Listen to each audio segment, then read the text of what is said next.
Bismillahirrahmanirrahim.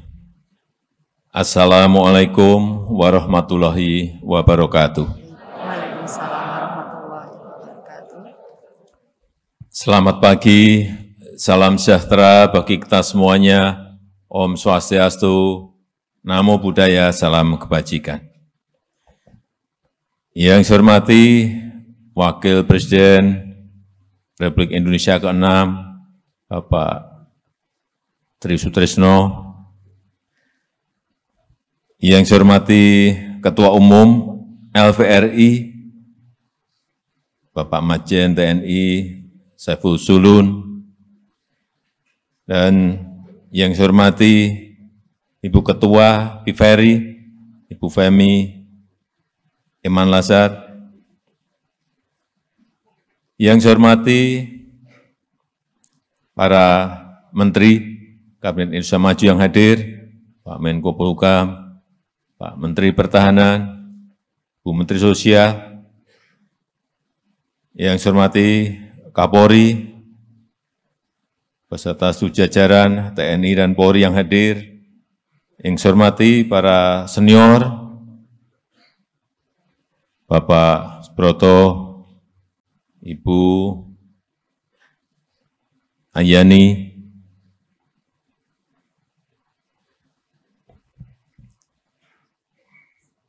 Bapak Ibu sekalian, hadirin undangan yang berbahagia.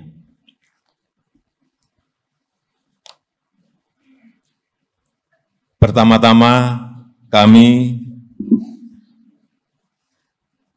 generasi penerus, mengucapkan terima kasih yang sebesar-besarnya dan penghormatan yang setinggi-tingginya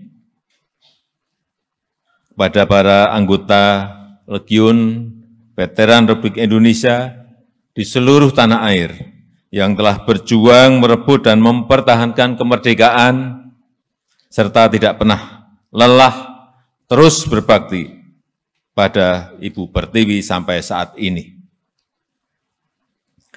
Melalui perjuangan dan pengorbanan Bapak Ibu,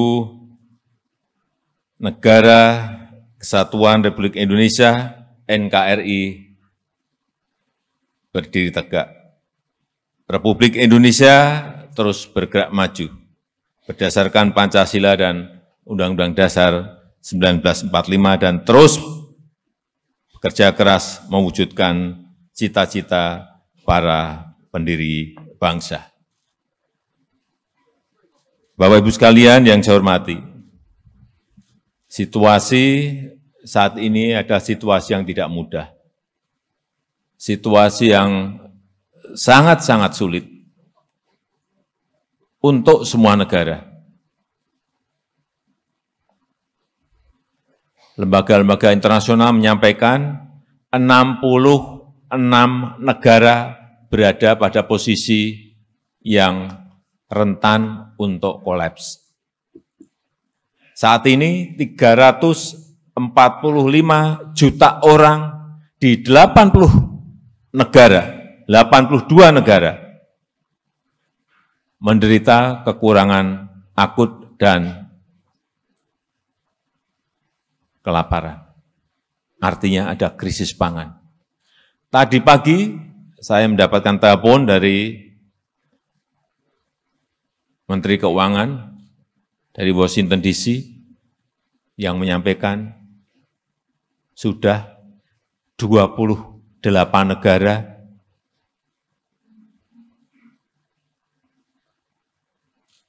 antri masuk sebagai pasien IMF. Inilah kondisi yang apa adanya harus saya sampaikan. Artinya pandemi yang melanda semua negara itu mengakibatkan ekonomi global ini ambruk. Ditambah perang Rusia dan Ukraina. Sehingga krisis pangan, krisis energi, dan krisis keuangan sekarang ini mengintip semua negara. pada saat saya bertemu dengan Presiden Ukraina dan Presiden Rusia, Presiden Putin, di Kiev, 1,5 jam saya berbicara dengan Presiden Zelensky. Kemudian 2,5 jam saya di Moskow, di Rusia, berbicara dengan Presiden Putin. Keinginan kita sesuai dengan amanat konstitusi, ikut dalam rangka menjaga perdamaian dunia. Tapi dari pembicaraan 1,5 jam plus 2,5 jam, saya menyimpulkan perang tidak akan usai dalam waktu yang dekat. Masih panjang. Dan inilah yang menyebabkan ketidakpastian ekonomi global. Tetapi patut kita syukuri, sebagian di negara Eropa sudah mulai masuk ke resesi, ini nanti masuk ke winter, mereka akan kesulitan untuk mendapatkan pemanas dari gas, sehingga memang kondisi negara-negara di dunia ini betul-betul pada posisi yang sangat tidak mudah. Inflasi naik, artinya harga-harga semua naik, tetapi pertumbuhan ekonominya semuanya anjlok, turun semuanya. Tapi alhamdulillah negara kita di kuartal kedua kemarin masih bisa tumbuh 5,44%. Ini pertumbuhan ekonomi yang termasuk yang terbaik di dunia.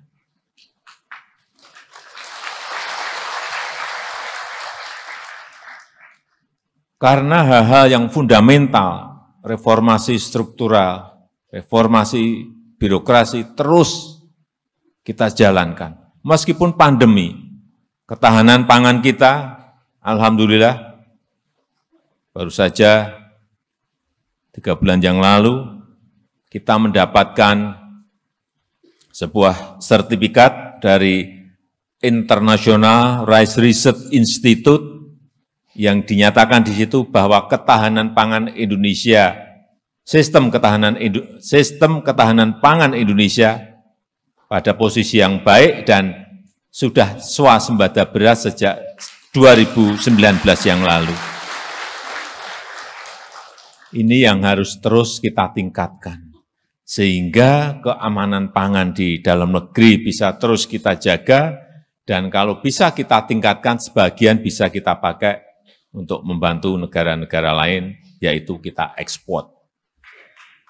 Karena posisinya dengan perang Rusia-Ukraina, ini ada gandum 207 juta ton berhenti di 2 negara ini. Saya tanya ke Presiden Zelensky saat itu,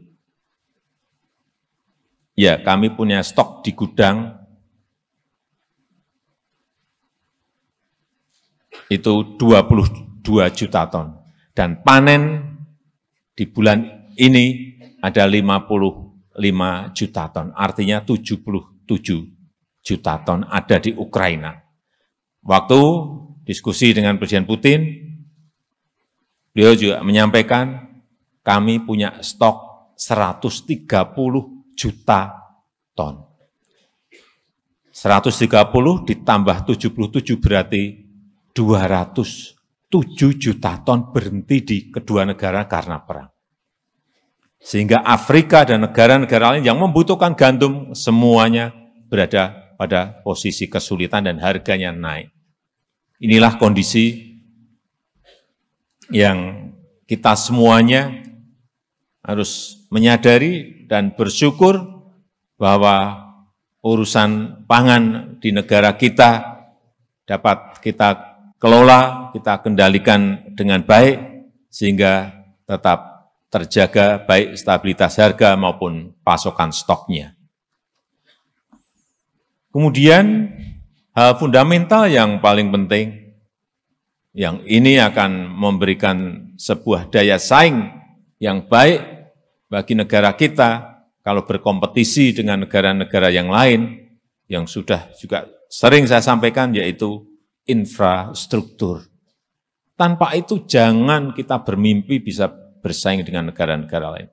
Sehingga kenapa jalan kita bangun, bandara kita bangun, pelabuhan kita bangun, bendungan kita bangun, irigasi kita bangun secara masif, karena memang kita ke depan ini akan bersaing dengan negara-negara lain. Dan ini ada hal yang fundamental, meskipun mungkin awal-awal sakit, tetapi dalam jangka 5-10 tahun yang akan datang akan kelihatan manfaat dari pembangunan yang kita lakukan pada hari ini. Termasuk yang ketiga adalah hilirisasi, industrialisasi, yang juga sudah sering saya sampaikan. Hilirisasi itu apa sih? Kita ini sudah 77 tahun merdeka, selalu bahan mentah yang kita ekspor. Nikel mentahan kita ekspor, tembaga mentahan kita ekspor, minyak kita ekspor dalam bentuk mentahan, tidak diolah. Timah kita ekspor, kelapa sawit CPO kita ekspor, tapi tidak dalam bentuk barang setengah jadi atau barang jadi. Sehingga nilai tambah itu ada di negara lain. Pembukaan lapangan kerja juga adanya di negara lain, karena mereka yang mengindustrikan. Inilah yang secara konsisten akan kita lakukan. 3 tahun yang lalu sudah kita stop nikel, stop. Kita digugat oleh negara EU, Uni Eropa ke WTO. Sampai sekarang belum selesai. Karena kita stop. Menurut aturan, kata mereka nggak boleh digugat. Ya kalau kita digugat, kemudian kita takut dan tidak berani terus maju, ya akan terus-menerus seperti yang dulu-dulu, mentahan terus yang kita ekspor. Gugat ya gugat, kita hadapi. Digugat itu bisa menang, bisa kalah. Kalah ya nggak apa-apa, banding lagi kita. Inilah yang secara konsisten akan terus kita lakukan. Stop nikel, tahun depan stop timah, tahun depan stop tembaga. Karena nilainya tambahnya ada di dalam negeri. Saya berikan contoh nikel. Waktu diekspor dalam bentuk mentahan, kita hanya mendapatkan nilai 15 triliun. Setelah diekspor dalam bentuk setengah jadi dan barang jadi, nilainya menjadi 360 triliun. Dari 15 triliun menjadi 360 triliun. Baru satu barang.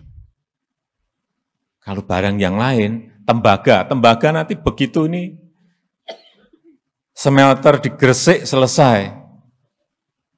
Ini juga sama, stop. Tidak ada lagi yang namanya ekspor tembaga. Semuanya harus dikerjakan jadi barang jadi di negara kita Indonesia.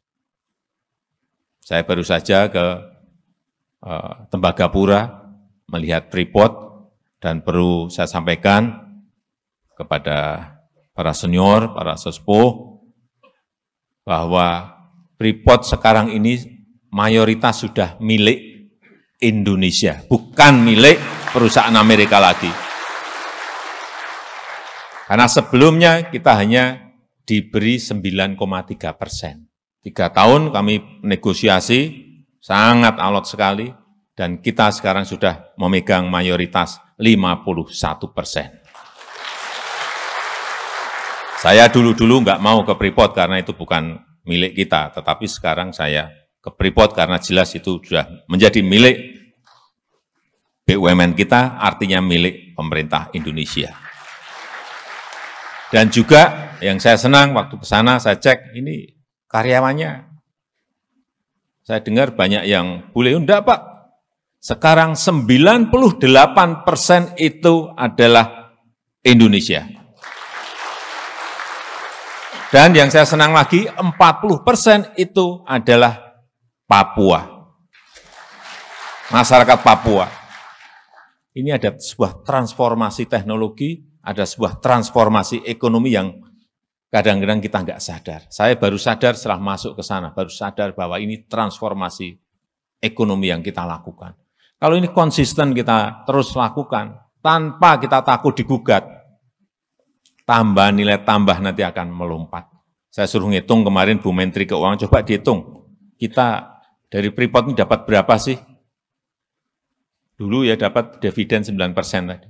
Sekarang kita dapat dividennya 51%, dapat pajaknya jelas lebih besar, dapat penerimaan negara bukan pajak PNBP lebih besar, kemudian dapat biaya ekspor juga lebih besar. Setelah dihitung-hitung dari pendapatan mereka, kita 70% itu masuk ke negara. Dari yang sebelumnya hanya dividen 9%.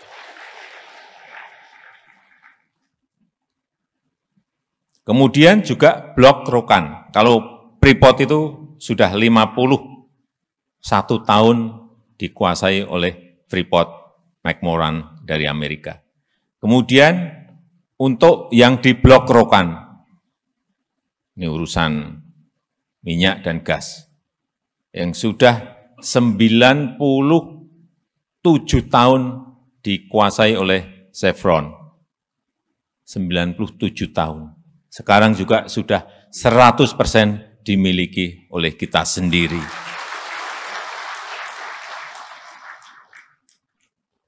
Saya belum ngecek ke sana.